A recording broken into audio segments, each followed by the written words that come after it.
what advice would you give yourself? No pressure. I don't know if this guy's crazy or really clever or really lean into your weird. You know, and people say, what do you mean lean into your weird? Well, what traits do you look for then when you're taking on a creative into your company? Some of the real big success stories that we've had career-wise in the agency is when... Okay, hello and welcome to our podcast at The Conversation Room. We're really excited to be speaking to you today. This is great. Thanks for having me. Yep, so let's kick off the podcast by having you introduce yourself and to our listeners. Yeah, sure. I'm Alex Frech, the creative director and owner of Liverpool design agency Black & Ginger. Oh, okay, Marv, so just taking you back to your early history, what was your first ever job? I was thinking about this before. My first ever job was just a newspaper delivery. I was just a paper boy, but before that, actually, I was saying it wasn't a job, but I was mentioning a little bit earlier in a talk that in primary school, I was always interested in business and doing art, and maybe not business. I wouldn't have known at that time, but kind of like 9 or 10 years of age, I used to just do these drawings of like cartoon characters or popular culture or things that the kids are into, and I used to kind of sell them for money, but I probably shouldn't tell the teachers that. But kids used to love it, and I used to come home with pockets of coins to spend in probably the local sweet shop or some junk or something like that. But I've always kind of had a bit of an entrepreneurial spirit, let's put it that way, since I was a young kid. But yeah, first actual proper job was that, and I think the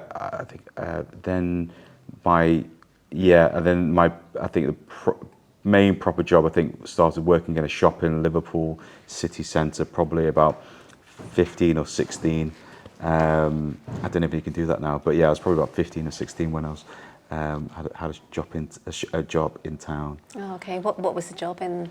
I think it was clothes, actually. It was just a clothes shop. I can't remember what it was called, but it was on the high street. I think it's by where Kurt Geiger is now. But yeah, it was just like a shop assistant, but the money wasn't great in those days, but it was okay. And my parents used to say, I always had everything I wanted in a way, or I needed rather, not whatever I wanted, whatever I needed. But they always said, if you want anything extra, you're gonna have to work for it. Yeah, absolutely. So yeah, I'm intrigued about your entrepreneurial spirit so early. Because I think I saw a picture of Teenage Mutant Ninja Turtles. Was that one of your popular? Oh yes, the kids love that, and I love that. To kind of, as I say, popular culture type thing. And the kids used to say, "Oh, I want a group shot," and I go, "Well, it's going to be 4 of them. It's going to be 4 times the cost," kind of thing. Or I want 1 of them. Okay, it's 10 pence. And we're only talking like pennies here, but back in the day, it was quite nice. It wasn't really about the money. It was more just a kind of case of it's almost like seeing value in what you were doing, and again, maybe that commercial realization that you can do creative and you can have great creative stuff, but I've never said, even though I can do art and I am an artist in some respect, I've never really been interested too much in that side of things. I'm not very good when someone says just do what you want. I feel like I work better when I've got limits and restraints, and that's obviously think about what I used to do as a kid and what I do now. I feel it's on a business side of things, I'm quite limited.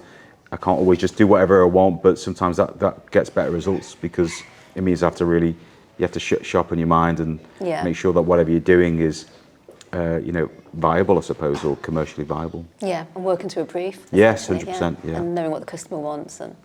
Yeah, again, that's it really, isn't it? It's knowing what the customer wants. Again, when I was probably in high school, I had a phase where I was selling fairy cakes. Don't ask. I don't know. Don't ask. But it was just one of those things. I think I made some once, and someone said, "Can you? Oh, they were great. Then could you do some more?" And I'd be okay, right. So they'd be like, "Well, how much is that one?" And I'd be like, "Oh, again, arbitrary, 10p, but if you want icing on top, it's 15p. And Mum was like, what are you doing every night? I'd come home, we were, right, we're baking, we're doing it. Have you done your homework? Yeah, I've done my homework, right. So it was always that kind of, that idea of, you know, there's always something else, and you could always push yourself a little bit more, and, you know, and as I say, just that kind of, that reward of making people happy through kind of whatever means that is, but I say making a bit of a kind of a business case out of it as well at the same time. Yeah, so you always knew you wanted to be in the creative industry in some way, did you? I think so. Well, actually, yes and no. I mean, if we just jump ahead a little bit, when I was doing kind of my UCAS form and applications, I actually had landscape architecture, obviously creative, interior design, spatial design, which was creative. But then I also had law as well. Okay. So I didn't actually really know what I wanted to do at that time. I was very much torn between academia, because I was okay at it. I wasn't brilliant, but I was okay at it. But creative, which I was particularly good at. But then I'd never really wanted to do one or the other. So I think where I've ended up with having a career where I could combine business and creative is probably something I've always, in a way, known that I was going to do, but maybe didn't know how it was going to manifest at the time. Yeah, I was intrigued by your story about going to see the university for the landscape gardening, and what your mum said to you afterwards. Yeah. So we went to, I think it was Sheffield Uni, to go to the course and check it out, and I was very excited. And the gentleman that interviewed me was very lovely, and you know, it was all very cordial. And then I think my mum was quite surprised that I wanted to do this, seeing as that all my course, you know, everything was varied. You know, my applications was quite varied. And she said, "You do realise you're going to have to get your hands dirty, and you're going to have to get your hands in the soil and dig some plants." And I was shocked. I was like, "What do you mean? Is it not just all design on CAD or drawings or whatever?" And she's like, "No, you're going to have to actually plant some stuff." And I was like, "Right, I'm out, tapped out. Not for me. So there's certain things that just you just don't always know. I don't think. I think it's. I think we chatted earlier, and I explained that it's a bit of, when we do design, and especially on a branding process, everything's quite open. I call it like a funneling system. You start here. The brand doesn't know its name. It doesn't know what it's going to look like. It doesn't know a color palette. It doesn't know visuals, tone of voice, anything. And then you go through a series of processes, and eventually you get it so funnel that at the end of it, a coin drops out, and they go, "That's your coin. That's it." And I feel like education is sometimes like that as well. It's like you start off with, I think I might have done like 11 or 12 GCSEs, and then I did 3 A levels. And I think I would have, in all truth, I think the A levels I chose would have been maybe slightly different if my school offered them. So unfortunately, I couldn't do art and business studies at the same time, because one was a GMVQ and one was an A level. And at the time, they wouldn't let them combine, so I had to make a choice. So I ended up doing politics, religious studies, and art.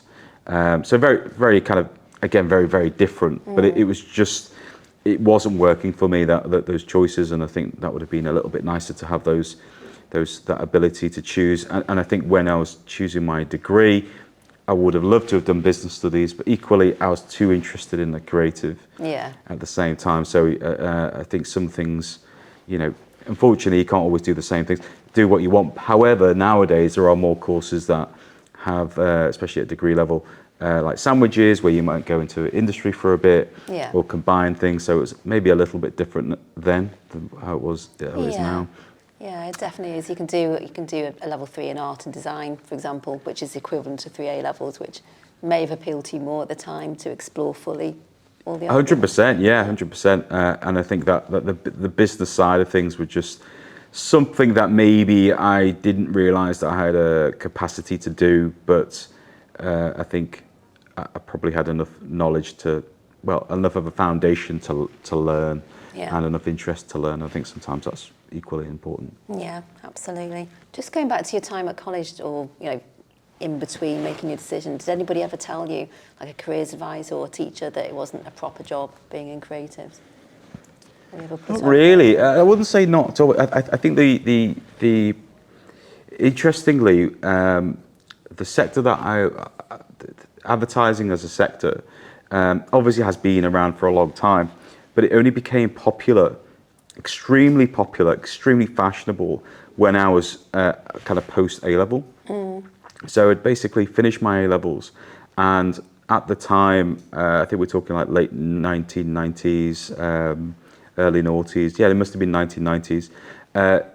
Advertising was exploding. There was some just amazing from FC UK campaigns, from French Connection, which we remember. Yeah. PlayStation were doing some great stuff.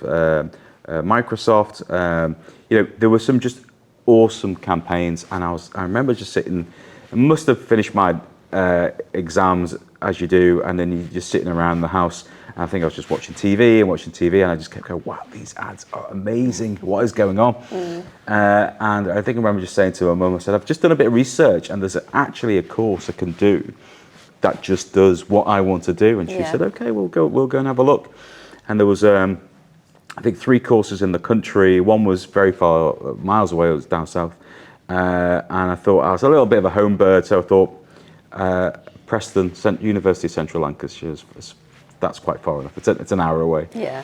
And I could still pop back at the weekend and see my parents and stuff like that. So that kind of worked for me. As for when I finished the degree, it was interesting because I moved to London, and my final year I got a first for, and my portfolio was a first, so it was fantastic. I think overall I got a 2-1. My second year was okay, it was a bit ropey, but at the end of it I thought I've got a great portfolio here. Yeah. And then I remember going to some ad agencies, and some of them would go, oh, that's great, rubbish, great. And then you'd go to other companies and they'd go, rubbish, great, rubbish. And you're like, oh my gosh, I don't really know where my head's at. So you really had to be careful, not be careful, but be very kind of considered about what portfolio went to which agency. And then target it. Yeah, completely. Some were very creative, very conceptual. Some maybe a bit more commercial. So anyway, eventually, I was working in London. Ended up taking a job just in fashion retail. I've always been interested in fashion.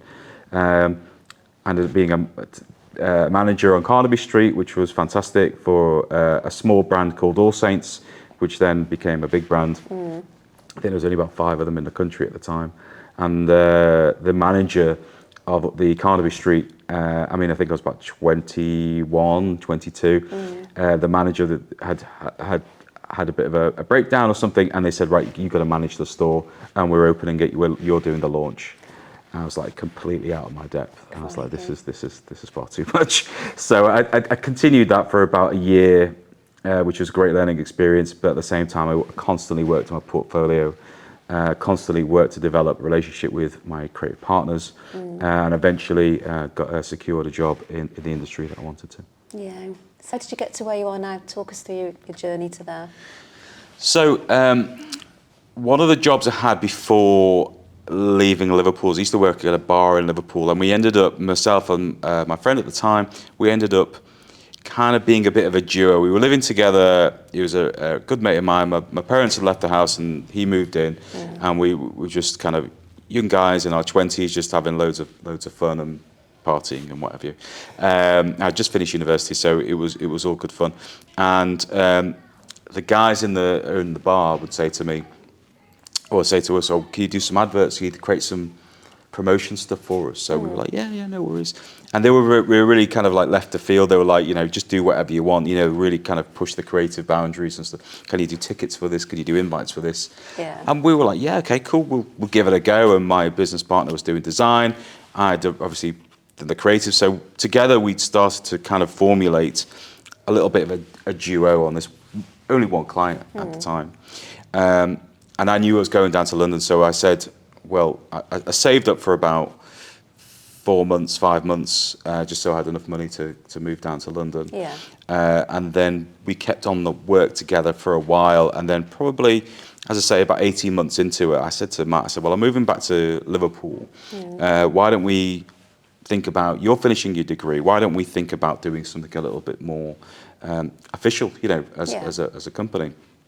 As I said, well, he had the ginger hair. I had a load of black hair at the time, and it was a bit like an ant and deck type thing, you know. Yeah. And we'd go to meetings and things like that, and we'd just be like, you know, the black hair and the ginger guy, and it was good fun. So we kind of were on the same page, and we worked together for about 8 years. But yeah, the transition, from kind of that London stage to coming back was very much, we were planning. There was a plan of action. You know, we knew that we wanted to be in Liverpool. We knew that we needed an office. We knew that we needed a bit of runway financially. I think we went to the Prince's Trust at the time, who I think maybe gave us £1,000 or something like that, which allowed us to buy a Mac at the time. And a screen, which was a really a huge help. And it was very much piecemeal.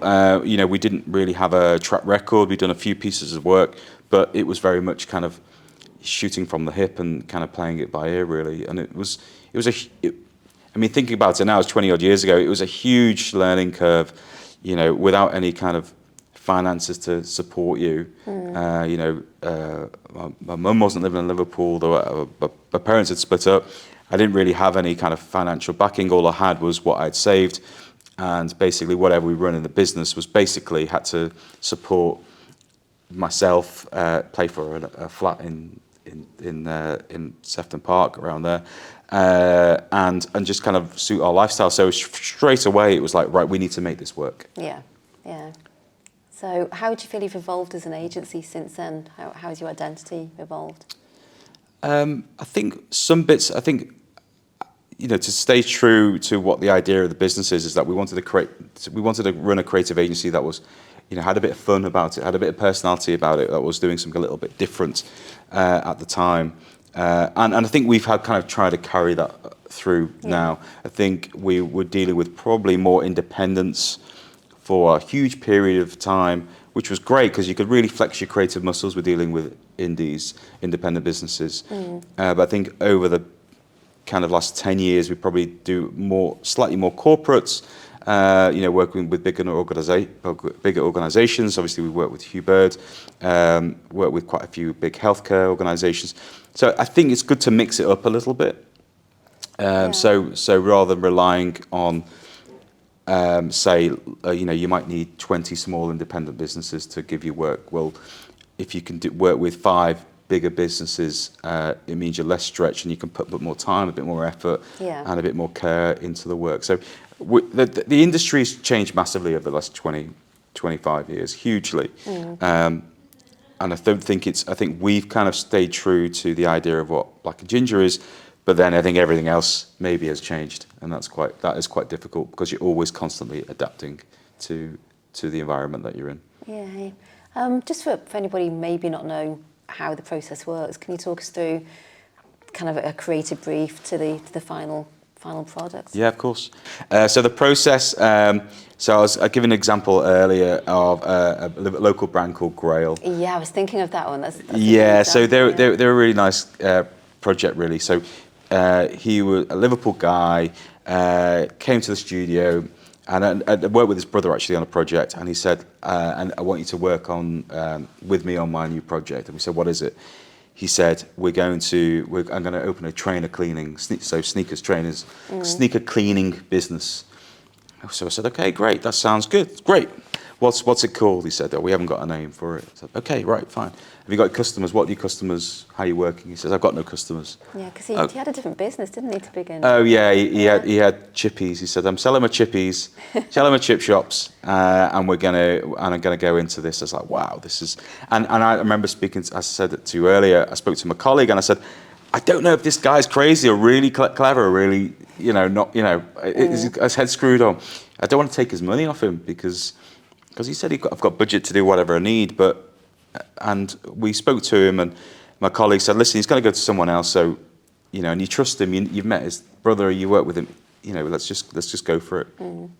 So we did, and we've got a really great relationship, me and Mike. I mean, I've been working with about 8-9 years now, and they've been a really, really great success story. So it was very much a blank sheet of paper, coming up with a name, which we kind of did together, but we we kind of work out what kind of names are going to work well, what's going to resonate, what's going to give you a bit of a attraction, what's going to separate you from any competitors, all this kind of stuff. In the background, he was working on his skills, his technical stuff, and then he said, I want to take a premises in Liverpool.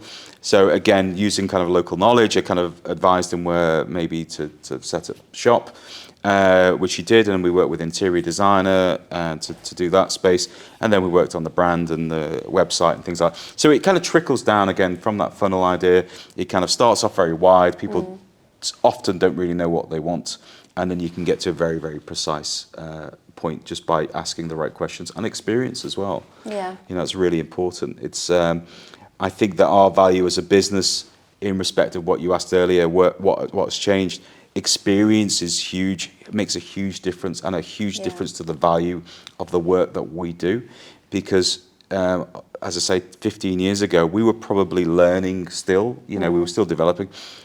20 years in, there's very little that we haven't touched. So a client can use our experience working with other clients and say, okay, actually, what is the best way to do this thing? And sometimes a client will say, I think we should do this. And, you know, if you're being honest with the client and say, actually, maybe that isn't the right way, because this is what happens if you go down that route, they'll respect you for it. And, you know, sometimes saying no and refusing work or refusing a direction is a good thing as well. Absolutely. Just looking back to, obviously you've got 20 years experience in now. Has it been a gradual development, or was there a particular project that was a turning point for your agency? I think a lot of it has been gradual, but there's a few big, huge projects, and one what I mentioned earlier, which was the Giants when they came to Liverpool. That was a huge project. That was in 2012 and 2014. That was the reason why that was such a big project. In a lot of ways, wasn't just the outcome. It was having to deal for us is to really mature as a business. You know, when you're dealing with a lot of micro businesses or small businesses, you can just sit and have a coffee and have a chat and be very as informal as you want. You know, you agree a price on a piece of paper, you agree on there's very little formality, really. What that project did for us as a business was really made us wake up and realize that actually to do big business and to do proper business, you really need to be polished. And we'd actually won that piece of work from, I think it was 16 agencies, and one of the agencies was the biggest agency in the world actually for design, called Pentagram, which is a very, very well-respected agency, global agency. So to win that work, we had to put a huge amount of effort into that. And then when we knew that we'd won it, we knew that the focus would be on Liverpool, not just our brand, our company, but on the city, UK-wide.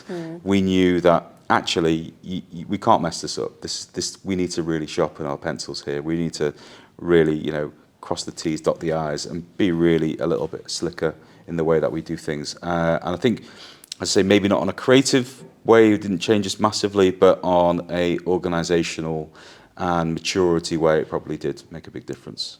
Yeah. Working with clients, do you find it difficult sometimes if somebody isn't from a creative background to get them to see your vision? Do you find? It's a good question. It does vary. Some people have got loads of creativity, but maybe they don't know how to manifest that creativity into an idea. Other times, you know, you get like we got a brief last week, which was, we'd like it to be a bit this, that. I would like to use this colour and this strap line. That's very limiting for us, and it's my job then to go back and say, actually, that's not how we work. We have to do things holistically. We have to do things in our process. If you're open to that and open to that kind of vision piece, then we would love to work with you. If it's a closed door, then what you're actually looking for is someone to just produce what you require. Just replicate it, yeah. Yeah, exactly. So, and that doesn't really work for us. There's no room for creativity then. So, this individual actually said got back to me, said, actually, you can do whatever you want. These are just some ideas that we had. And of course, you have to take in consideration people's ideas, and we very much a part of the process, of the design process, is bringing people along that journey, so that they feel that they're involved. Because if you just say I've been working on this for 2 weeks or a month, here's the outcome, 99.9% they're going to say no. If you don't include the client and you don't include people on the journey. Yeah. So it's good. We've got a process now that it does include the client, but they don't have to. We have little workshops and sessions, and they feel like they're engaged, and we're pulling out all of the key information from them. Yeah. But they don't, which is great. But they're not. They don't feel like they're being squeezed and they're being pushed to come up with a solution. We're just taking small nuances. Could be, a mood board of visuals, and what we do as an exercise is we have 100 visuals on a board, say for a brand example, and it will be a case of pick 10 visuals that you like and 10 visuals you don't like. Okay, interesting. Yeah. So what that does, it funnels their mind to think, actually, I really don't like that. And what we do is we try and put in the images that we would like to see and directions we would like them to take, but we don't tell them. We just kind of seed it in. And if they go down that direction, great. And if they don't, well, it's a bit of a trouble for us. But it's a case of they are giving us information about the way that they see their brand. And this wall will not have anything to do with their brand at all. It'll have nothing to do with their business. It might not even have anything to do with their industry. It could be the most random bunch of visuals they've ever seen. But we have placed those visuals in there for a reason, so that they feel that we are getting information out of them that is going to be inputted into their brand in some kind of subconscious way. So it was something we've practiced and it works really well. Yeah, like creative psychology. Yeah, definitely. Yeah, definitely. fabulous. What traits do you look for then when you're taking on a creative into your company? That's a good question as well. It's becoming harder.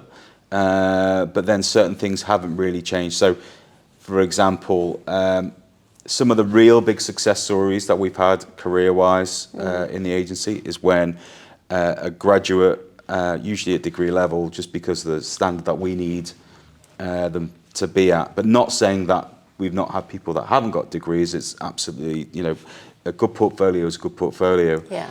A degree or something to that standard will give you a portfolio, give the individual a portfolio that has got the commercial a certain amount of commercial know-how or creative know-how of how to package and present yourself, and nice examples of, say, typography or color reference, or making sure things are slightly not on trend but of the moment, that you're basically getting a portfolio that is relevant for now. Yeah. So as someone coming into the industry or trying to get a job with us, I'd say definitely try and do a bit of a work placement.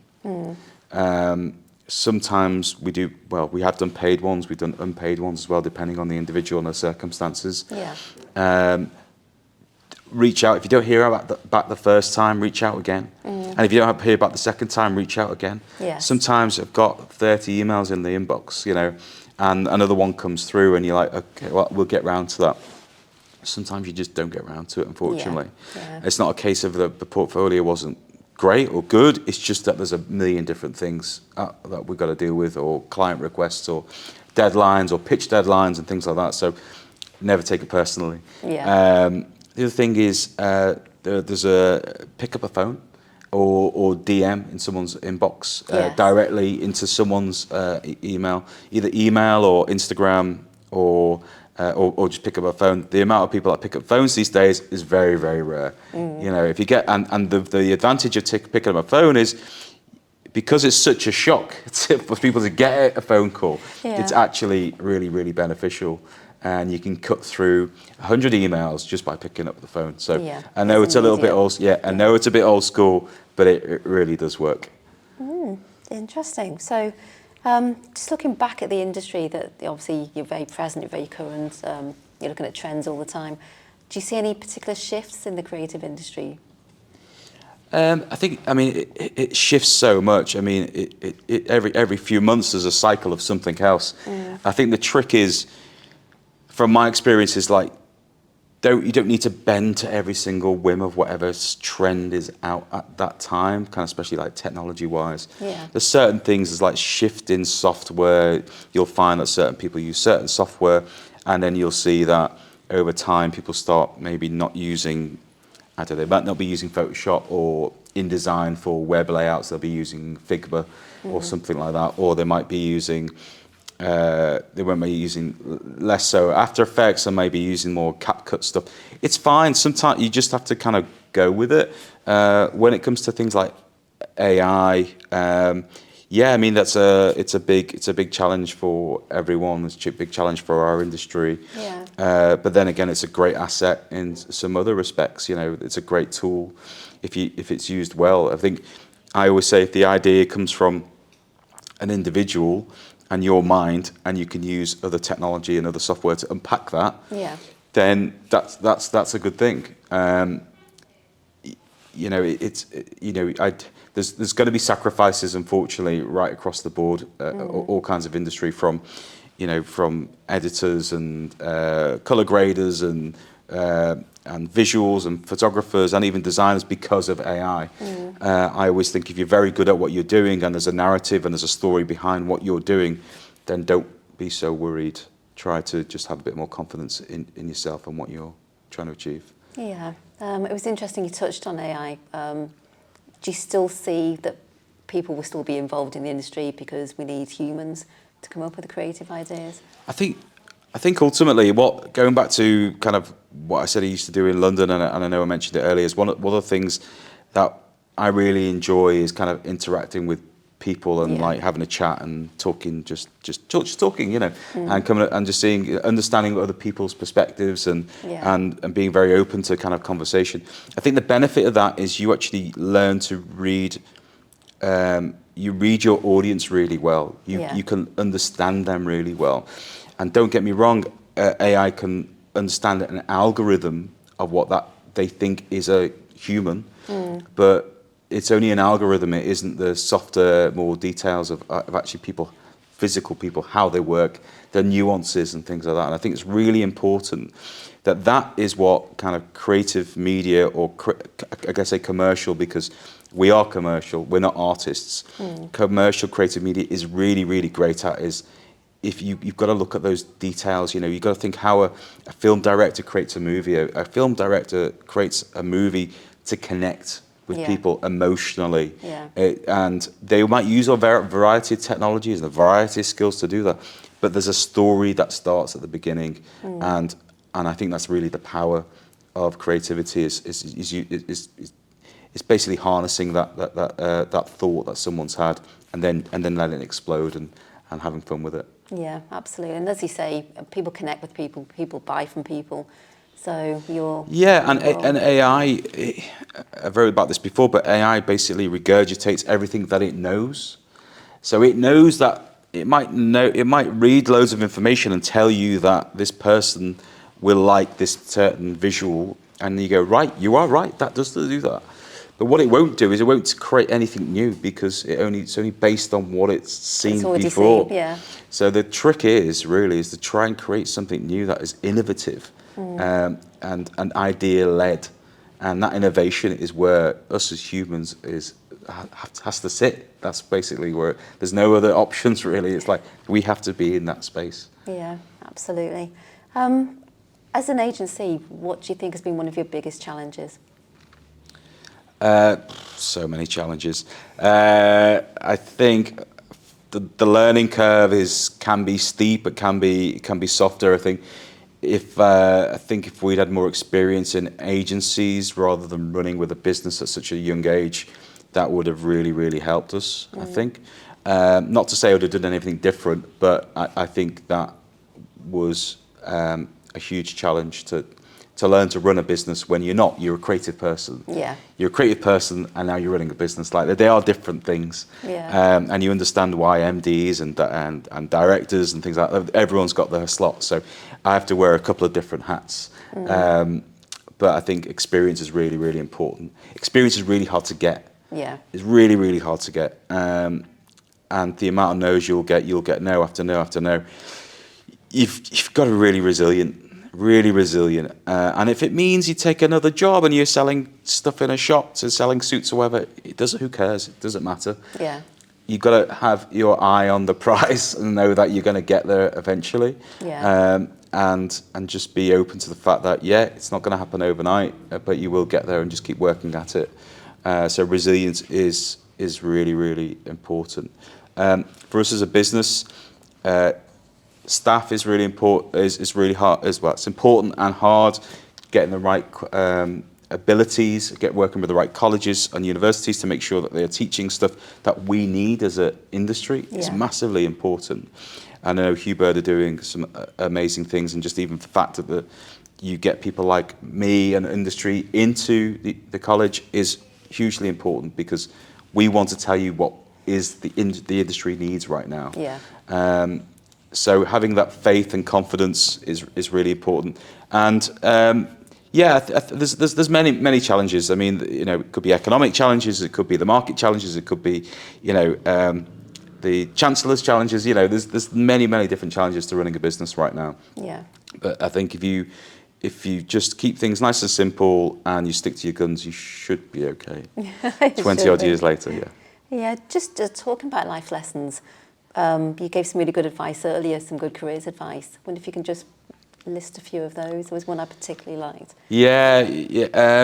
So I did a talk at my daughter's school, and she's 10. And I was like, what advice can I give a 10-year-old, like a bunch of 10-year-old kids? It's impossible, really.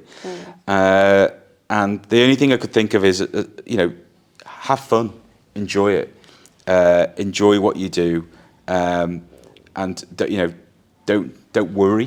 Things will work out. Don't worry, as long as you've got a plan and you want to keep chipping away at it. It's like that kind of old adage with the marble. It's a stone to begin with, but you got to chip away, and you'll end up with something beautiful at the end. These things take time. But the one that I kind of mentioned, which I know you're talking about, is lean into your weird. And people say, what do you mean lean into your weird? Well, everyone's got their own quirks, their own personality. You could be into this, you could be into that. It's like, whatever it is, just push it a little bit further. And you know what, your friends might not even get. Some of my friends were into the strangest things, but their characters were like maybe more detail-led or architectural-led or softer or empathetic or organised. These things that were very personal to their personality. And a lot of them made careers out of the things that they're very good at that might not have been on a piece of paper or academia. So leaning into your weird, I think, is a big one. And just try and, don't worry and enjoy. Just try and enjoy things. You'll get there eventually. You listed work hard twice, didn't you? I did. Well, work hard was for my daughter, just to kind of emphasise. But you do have to work really hard for it. It's very competitive out there, as I've said before. It doesn't come easy. Nothing really comes easy. If it comes easy, you've struck gold, and stick at it because it's brilliant. But majority of it, we have to do tenders all the time. We are competing against London agencies all the time, local agencies. Everyone wants a piece of the pie. So therefore, when it comes to presentations, we need to make sure our presentations are slick. We need to make sure that we are being our best selves. And I know it's a bit cliche, but we have to be our best selves to be competitive. And as I say, another element that I'm trying to push at the moment is, we're people, and if it means that we have to go and do things in human and real space and meet people for coffees and actually see people to read a brief. That's really important to me as a business owner, and I feel I'll get the most out of them and they'll get the most out of me if they commit that time.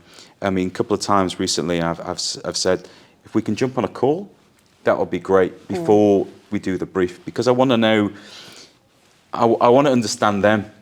And they're, because sometimes it's you get these briefs and it's a bit of lip service, really. The job's tied up, it's already dealt with. You can kind of fish out these kind of things sometimes with a phone call. So, and then other times you want to make sure it's a good relationship, that we're all on the same page, that we want to do work. Our industry or creative industry or running the studio is not about the detail and minutiae of design. It's about, that comes into it, but it is about fundamentally communication and connecting with people. It's our job to connect a brand or a business with their audience. That's it. And design obviously plays a huge part into that. But we have to make sure that we really understand our clients and their audiences, and try and come up with be the conduit in the middle to kind of piece it all together. Yeah, fabulous. The next part of the podcast we're really excited about. Okay. It's our conversation box. So this is when our students send in questions. So if you'd like to pick a couple of questions from here is the box. Oh, cool. This looks interesting. Okay. All right, this one's ready to go. There you go. Thank you.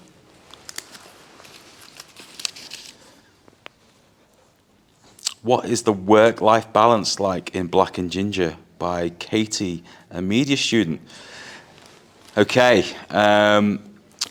good question. I think we have got a good balance. I mean, I've always kind of encouraged our staff to have a work-life balance. Yeah. But at the same time, you do have to work really hard. So if you really want to be really good at what you want to do, you should really want to commit to being the best. Yeah. However, in our particular industry, the life element of work-life balance is really critically important to the work that you produce. So if you're not going to gigs, or you're not going to, or not interested in kind of the latest trends, or you're not interested in travel or seeing the world and things like that, things that are visually stimulating or visually creative that are going to stimulate you, be culturally aware, it's going to be very difficult for you to be very good at your job. Just because your alignment creatively will be siloed to what you want versus what culturally people want.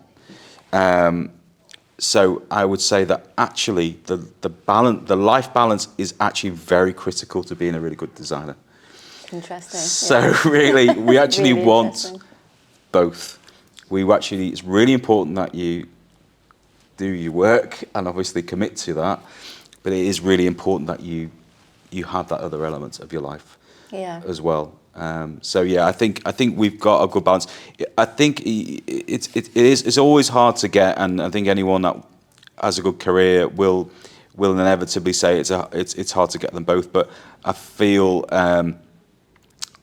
I like my staff to take time for themselves. And have that balance. So I think it's very important. And as I said earlier, it is only a job. It is only design. I love it, but it is only your health and happiness is much more important than any career. So you've got to think like that. And I think if you start like that and then stick the work underneath it, then you'll be happy days. Absolutely. Good question. Excellent question. Thanks, Katie. Would you Any like more? to choose Yeah, that? go on. You put that one down. This is a big one. Thank you. Oh, I knew this was going to come. What job role has the higher rate of pay? A web designer or a branding expert? This is by Joe, a media student. Oof. I was wondering when pay was going to come in. Yeah. I was wondering when else going to. I think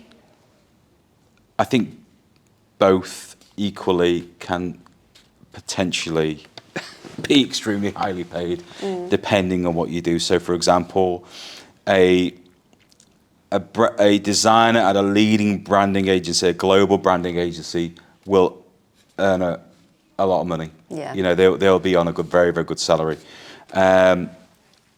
However, a web designer who does extremely high-end architectural, big corporate websites, arguably that'll be a very high-paid job. If you want to earn even more, go into cybersecurity, and then you'll be forget these two. I think there's a balance. I mean, the thing is, money is important. Well, we know that. You know, to a point, money is important. If I wanted to earn more money, I could probably earn twice as much money if I moved to London and got a job there. It's important, but then it shouldn't really be the only thing you get out of bed for. I think if it is, it's a bit sad. But where you can get to, I think in both jobs you can achieve whatever you desire, but you just have to be good enough. Yeah. Yeah. Fabulous. Should we do one more? Go on, go Make for it it. a lucky three. I'm on a roll here. Good. Thank you. Thank you. What is the most vital part of the marketing department in Black and Ginger? This is by Mia, a media student. I think everything's really important, if I'm being completely honest. The most vital part of the marketing department. As I said before, I think it's all really important, and no one has any kind of special kind of care over anybody else. It's all vital. If you run a very lean team where everyone's involvement is equally valid and respected, then I think you have to be a very well-oiled machine, and all the cogs need to be part of that particular service. Yeah.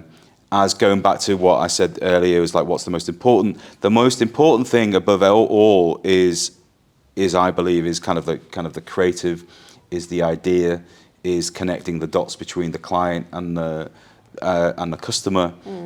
That is the foundation stone of our creative agency. Yeah. I think if you understand that, then everything else is should kind of fall out of the back of that. Yeah. But I think that is the foundation stone, and the other pieces are equally important, the ones that support it. Yeah. Around it. Absolutely. Does that make sense? Marvellous. They were good questions, weren't they? They're really good questions. Excellent. Excellent. Gave me a grilling there. Just pop those down there.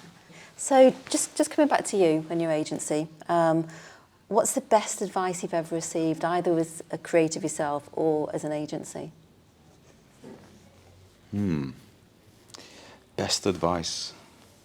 Or some good advice, a piece of good advice you remember. or do you feel you don't get much good advice these days. Good advice. I think the advice that I've learned from a business perspective is always kind of try to project 3 to 6 months ahead, have the security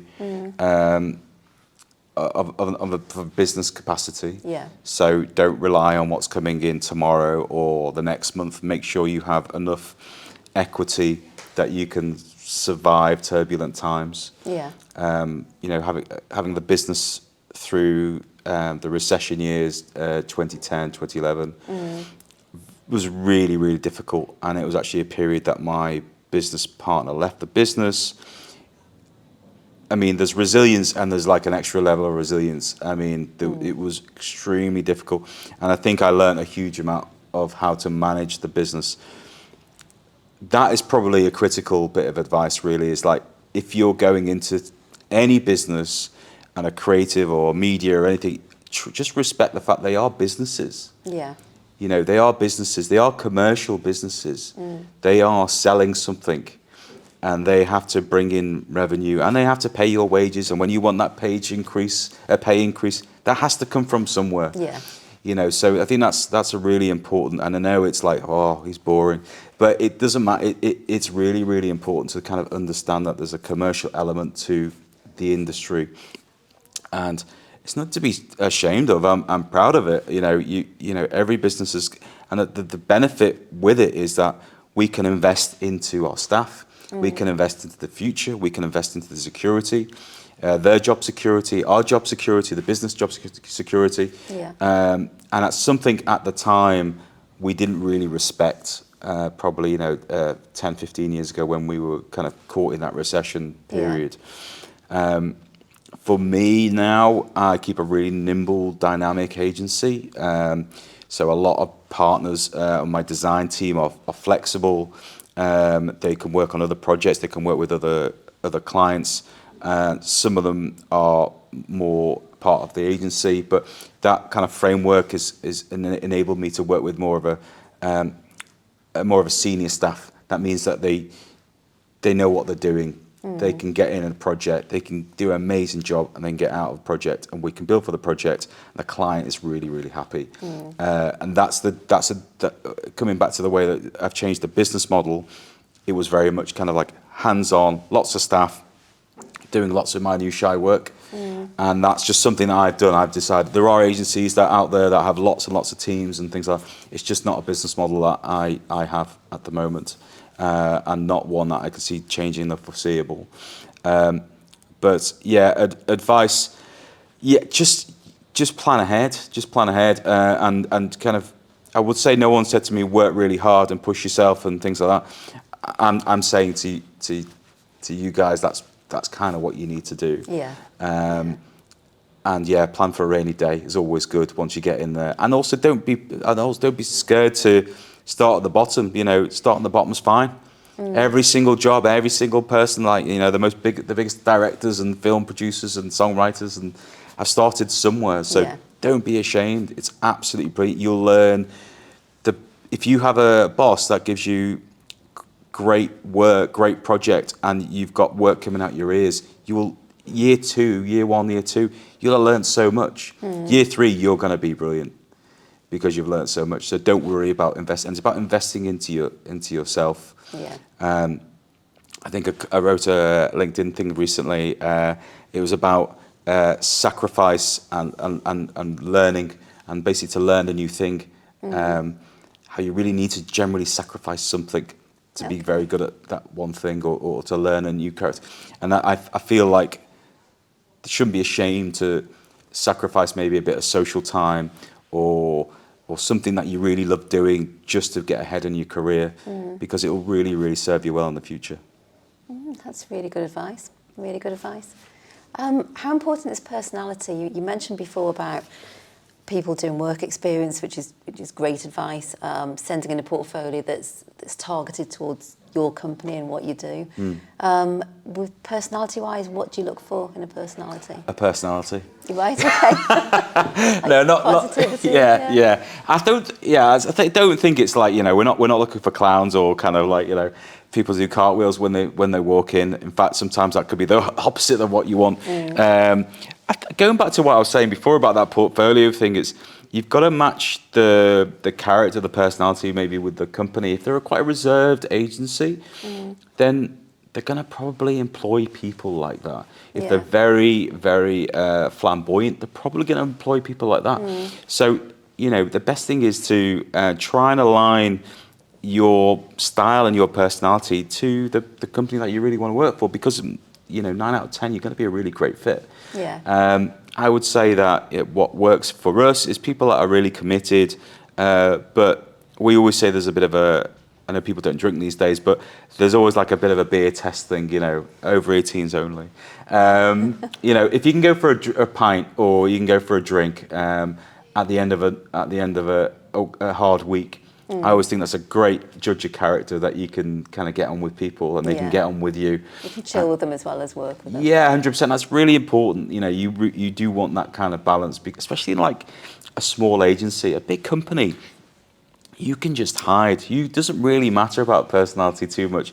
If you feel like you're not very confident, and you don't need to be confident to work in a small agency, but if you feel it's a big problem, then a bigger agency will just let you just sneak in under the radar, and that's fine. That's absolutely cool. If you want to have a bit more input and add a little bit more to the flavour of a company, and we used to have this guy, and I used to travel an hour and a half every day to come to the agency. And he ended up being a junior designer, and he was really, really great. But he'd come in battered black and blue from playing rugby. Goodness.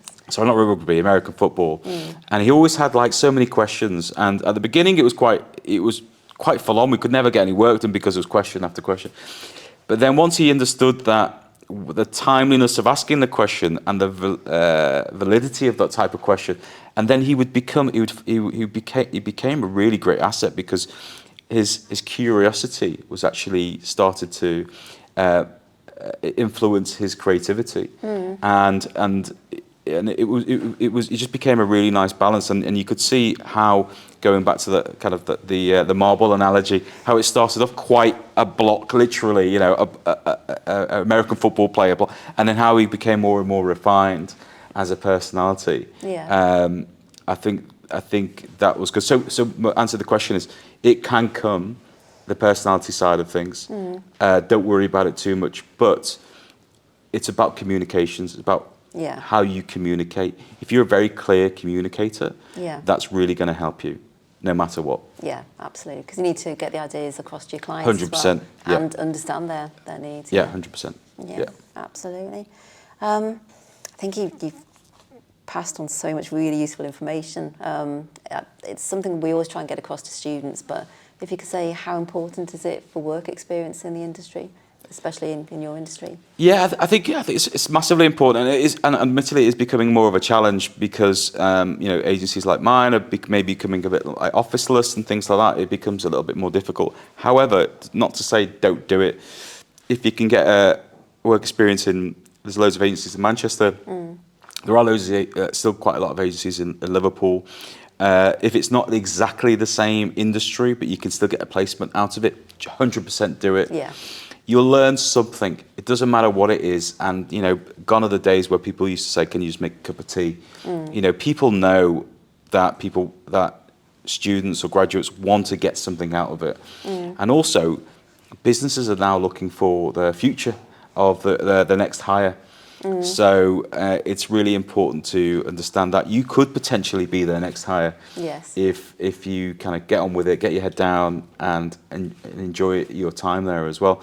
So, and also it looks great on a CV, because once you've got experience at an agency, that will really help you in the future as well. Yeah, absolutely.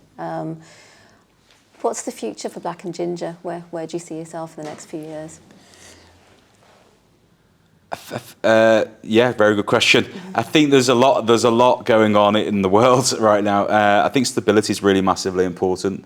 We always want to make sure that we are here and have a Liverpool presence. Yeah. However, we are looking to expand a little bit more in London. We have a partner in London from a PR perspective agency called Brazil. Okay. We're doing a lot with those guys at the moment, and they are doing a lot with us. So that's really interesting and really exciting. So I think the plan is hopefully build the Liverpool side up, but with the capacity from other parts of the UK and maybe further afield. So yeah, some really exciting stuff planned actually. Yeah, it's really good. Great. And just going back to your former self, if you could go back now in time, go back to your 18-year-old self or your 21-year-old self, what advice would you give yourself? No pressure.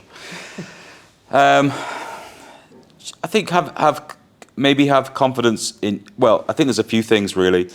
Don't be afraid to explore different industries and different spaces, because at the end of the day, it's hard to make a decision at any age of what you want to do. I know people my age that still don't know what they want to do. So don't worry about it too much, but it is probably more important to try a few different things. Yeah.